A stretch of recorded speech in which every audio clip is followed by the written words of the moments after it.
Fala galera, tudo bem? Bom dia. Passando aqui hoje direto do consultório, intervalo entre um atendimento e outro, né?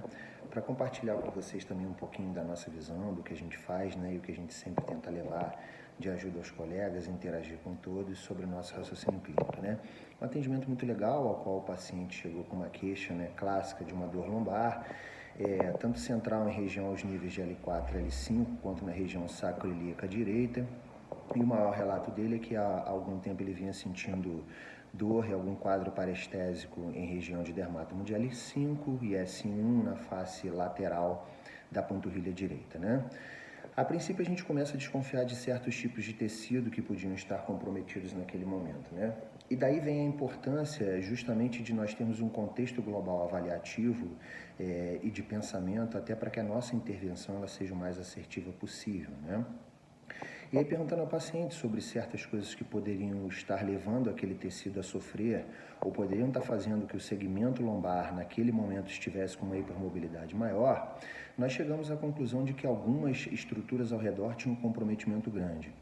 Cronologicamente falando, fomos buscar a história anamnésica do paciente e descobrimos que o paciente teve um entorse de tornozelo quando adolescente, que o paciente fez uma apendicectomia aos 10, 11 anos de idade supurada, ao qual ele ficou com dreno por mais de 15 a 20 dias, que o paciente fez uma cirurgia de hérnia inguinal há mais de 20 anos do lado direito também, e aquilo já começou a me chamar uma atenção quando a gente foi fazer a avaliação e anamnese funcional dele, né? Com testes específicos relacionados à mobilidade global da coluna lombar, articulação sacroiliaca, sacro, charneira tóraco-lombar, região visceral, diafragma, entrada podal, conseguimos já juntar algumas peças que foram importantes para que fôssemos mais assertivos no caso e pudéssemos levar mais conforto ao paciente naquele momento e reduzir bem o quadro álgico e melhorar o quadro funcional de mobilidade, né? Ao que chegamos à conclusão nesse momento? O paciente apresentava uma perna curta por encurtamento pélvico. Lembrem da publicação de perna curta, volta lá, vocês vão ver que o terceiro tipo de perna curta ao qual a gente citou e falou e fez o raciocínio clínico é uma perna curta falsa. Por quê? Porque ela é uma perna curta por encurtamento pélvico.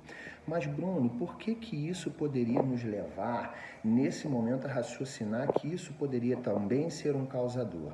Lembrem-se que, cronologicamente, esse cara fez uma cirurgia de apendicectomia aos 10 anos de idade. Se nós formos raciocinar no tecido conjuntivo, no tecido facial dessa região visceral, uma região que é uma junção entre o intestino delgado e o intestino grosso.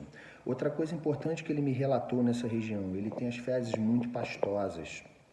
Ele não consegue, com que esse bolo alimentar, ao passar do intestino delgado pela válvula iliocecal, ascender pelo sécon para o cólon ascendente, com que esse bolo alimentar consiga fazer o resto do trato digestivo todo e fazer com que essa excreção tenha dentro da escala de Bristol, vocês vão ver que existem tipos morfológicos de fezes, né? E ele me relatava ir ao banheiro de 2 a 3 vezes ao dia, com uma característica de fezes mais pastosas, então significa o quê? Ele não consegue segurar, o organismo dele não consegue fazer dentro do processo digestivo com que esse bolo alimentar fique por mais tempo dentro do intestino grosso. Essa retração facial é importante, por quê? Porque essa cicatriz da apendicectomia, ela é uma cicatriz hipoestésica, o que significa? Ela tem uma alteração de sensibilidade tanto da cicatriz quanto ao redor da cicatriz. Ela é uma cicatriz hipertrófica, quer dizer, ela teve um processo de má cicatrização, de uma concentração maior de tecido conjuntivo na própria cicatriz e ao redor. Sabendo que temos 7 camadas epiteliais até para que se consiga chegar ao objetivo de se fazer a retirada desse apêndice, podemos entender que essa retração tecidual dessa região é muito grande. Lembrando que nessa região temos músculos importantes relacionados tanto ao quadril, quanto ao ilíaco e quanto à lombar. Principalmente o músculo psoas, que passa por esse trajeto. Quando sai da coluna lombar, dirige-se ao ilíaco e dirige-se para se inserir no trocânter menor.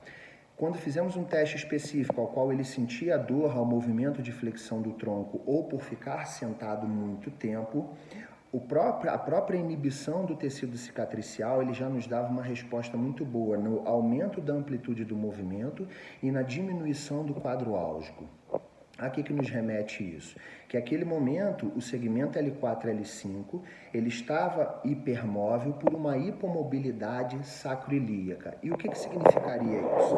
Se eu tenho uma retração por uma perna por encurtamento pélvico, que caracteriza o quê? Uma retroversão desse ilíaco homolateral, eu terei que ter uma adaptação de L5 em relação a isso, fazendo o que? Uma rotação homolateral, e teremos naturalmente o que? Uma contratorção do sacro, fazendo nesse caso por uma perna curta, por encurtamento pélvico à direita. Se eu tenho um ilíaco posterior, eu tenho uma anterioridade dessa base sacra fazendo uma torção esquerda sobre o eixo esquerdo. Naturalmente, os segmentos hipermóveis são os segmentos que geralmente sofrem por uma hipomobilidade próxima ou à distância.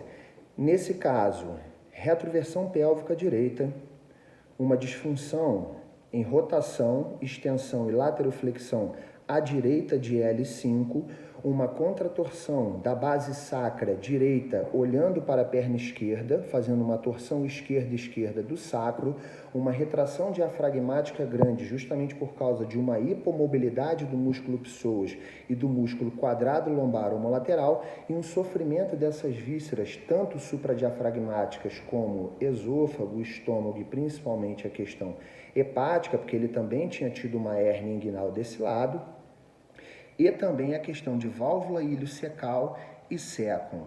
Fizemos o tratamento, a avaliação, tratamos todas as estruturas associadas a isso, desde a correção da disfunção do entorse, que estava lá há 20 anos ainda com uma compressão tibiotársica, a qual nunca tinha sido liberado e visto.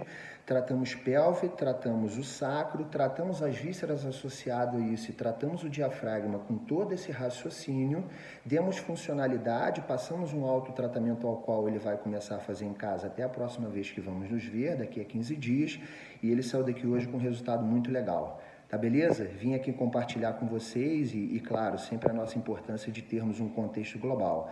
Nesse caso, estrutural adaptativo, funcional cicatricial visceral primário, ao qual causou por uma retração de tecido conjuntivo e de tecido facial todo um encurtamento e uma tensão tanto cicatricial, facial, quanto visceral dessa região, o que acabava também podendo ser um agravante da função intestinal dele, de não conseguir ficar com esse bolo alimentar por um tempo maior dentro do intestino grosso. Tá certo? Um forte abraço para vocês, espero que tenha sido válido. Até a próxima. Valeu!